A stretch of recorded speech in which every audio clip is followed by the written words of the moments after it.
হিজরতের মাত্র ২ বছর পর বদরের মরুভূমিতে ইতিহাসের এক গুরুত্বপূর্ণ যুদ্ধের সূচনা হয়। একপাশে মাত্র ৩১৩ জন মুসলমান, যাদের কাছে ছিল সীমিত অস্ত্র ও সামান্য সামগ্রী, আর অন্য পাশে কুরাইশ বাহিনী, যাদের সংখ্যা ছিল ১,০০০-এরও বেশি, সজ্জিত ভারী অস্ত্র ও ঘোর সওয়ার সৈন্যে।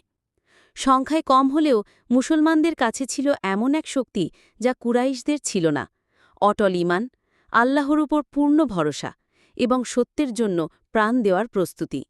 যুদ্ধের ময়দানে তারা এগিয়ে গেল দৃঢ় পদক্ষেপে।